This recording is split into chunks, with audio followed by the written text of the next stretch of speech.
So, day one of the Buzzard Challenge, and I'm just about to walk out the door to head down to the Glenorchy Exchange.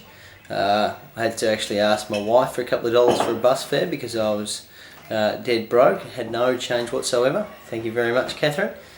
And we'll see how I go. I've checked out the bus timetable this morning. I think I know what I'm going to catch, which bus I'm going to catch. Let's see if I actually get on the bus that I had planned to. Certainly stranger things had happened before, so we'll see.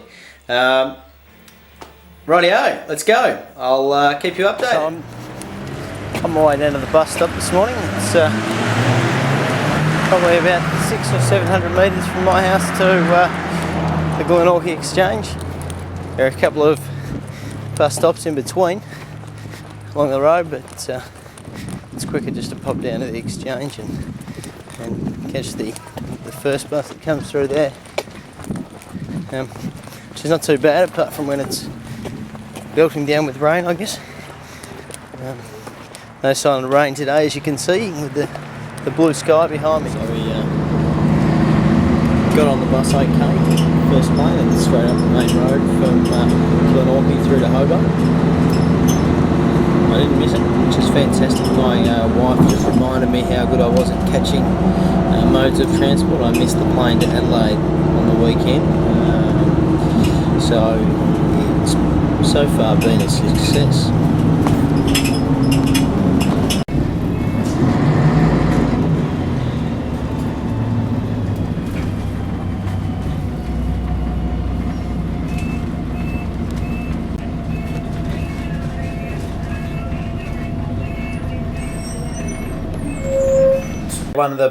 You're right? You think you're funny, don't you? Day one of the Buzzard Challenge, and I made it home. Still have both my arms and in fact both my legs, so I guess that's a success. I turned up the bus stop outside out the front here, so the ride in was smooth, and the ride home, well, that was a little entertaining, I guess. Well, probably more interesting than entertaining.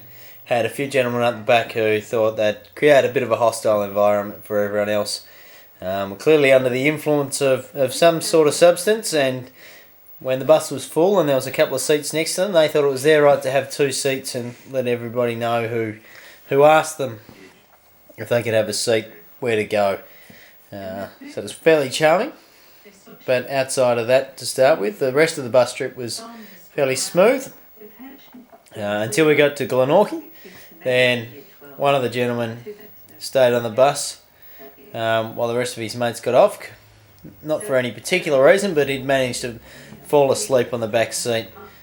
One of his mates got back out to try and wake him up, couldn't, and the bus kept going. 2 stops later he finally woke up. On the way out of the bus he thought it was appropriate to thank the bus driver, so he did that in a fashion by kicking the doors and yelling profanity to the bus driver. So that was an experience, or certainly something that the other passengers I don't think appreciated. But outside of that, the trip was fairly good. But I did attend some research, a launch of some research by Anglicare today, which discussed some of those people in our community who were under financial hardship.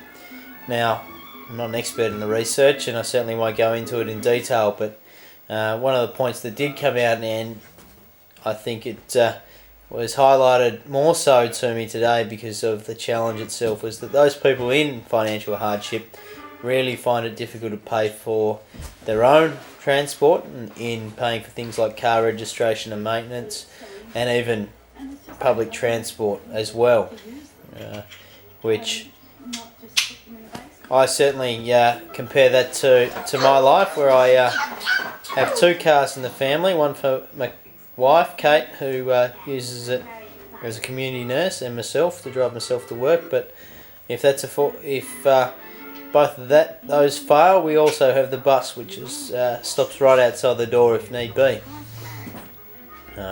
So day 2 tomorrow of the Buzzard Challenge, which should be fairly straightforward. Into work in the morning, out out at night. But I guess the twist of that all is that I have a date with my wife. I've been persuaded. Shouldn't say that. I'm heading along to the movies tomorrow night with her. And it wasn't meant to coincide with the Busted Challenge. It just happened to land that way. So we'll most likely be walking or catching the bus down to the cinema complex tomorrow night.